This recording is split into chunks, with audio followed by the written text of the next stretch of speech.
New ইয়র্কের আলবানি থেকে যে খবরটা আসছে সেটা এক কথায় অবিশ্বাস্য।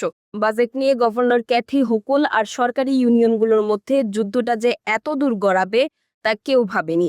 একদিকে বাজেট পাশ হচ্ছে না, অন্যদিকে ইউনিয়নগুলো তাদের দাবিতে অনড়। এই ডেডলক বা জট খুলতে গভর্নর এবার এক বিশাল অঙ্কের চাল চেলেছেন, $500 মিলিয়ন। হ্যাঁ, ঠিকই শুনেছেন, এই পরিমাণ টাকা তিনি পেনশনের পেছনে খরচ করার প্রস্তাব দিয়েছেন।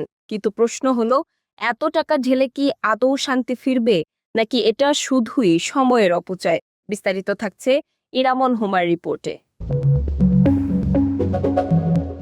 নিউ ইয়র্কের রাজনীতিতে এখন টানটান উত্তেজনা। বাজেট পাশের সময় পেরিয়ে গেছে অনেক আগেই, কিন্তু সমাধান কোথায়? গভর্নর ক্যাথি হোকুল এখন অনেকটা শাখের করাতে পড়েছেন। একদিকে প্রশাসনিক চাপ, অন্যদিকে শক্তিশালী ইউনিয়নগুলোর পাহাড় সমান দাবি।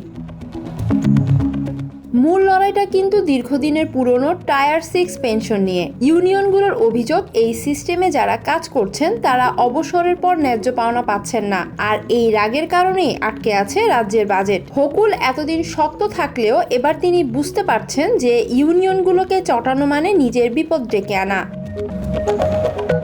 তাই একদম শেষ মুহূর্তে এসে তিনি প্রস্তাব করেছেন এক পেনশন সুইটেনার। সহজ বাংলায় বলতে গেলে $500 মিলিয়ন এক বড় টোপ। তিনি বলছেন এই টাকা দিয়ে পেনশন ব্যবস্থার সংস্কার করা হবে যাতে কর্মীরা একটু বেশি সুবিধা পান। কিন্তু মুদ্রার উল্টো পিঠও আছে। সমালোচকরা বলছেন এই $500 মিলিয়ন তো আকাশ থেকে আসবে না, আসবে সাধারণ মানুষের পকেট থেকে। করদাতাদের এই বিপুল পরিমাণ টাকা দিয়ে কি শুধু রাজনৈতিক ফায়দা হাসিল করা হচ্ছে? এদিকে ইউনিয়ন লিডাররা কিন্তু এখনই হাততালি দিচ্ছেন না। তারা বলছেন $500 মিলিয়ন শুনতে বড় মনে হলেও আমাদের সব দাবি কি মিটবে? অর্থাৎ পর্দার আড়ালে দরাদরি এখনো তুঙ্গে। হোকুলের এই চাল কি শেষ পর্যন্ত মাস্টার স্ট্রোক হবে নাকি বুমেরাং? ইউনিয়নগুলো কি শান্ত হবে নাকি বাজেটের এই লড়াই আরো বড় কোনো আন্দোলনের রূপ নেবে? সেটা সময়ই বলে দেবে। ইরামন হুমা, আমেরিকা বাংলা।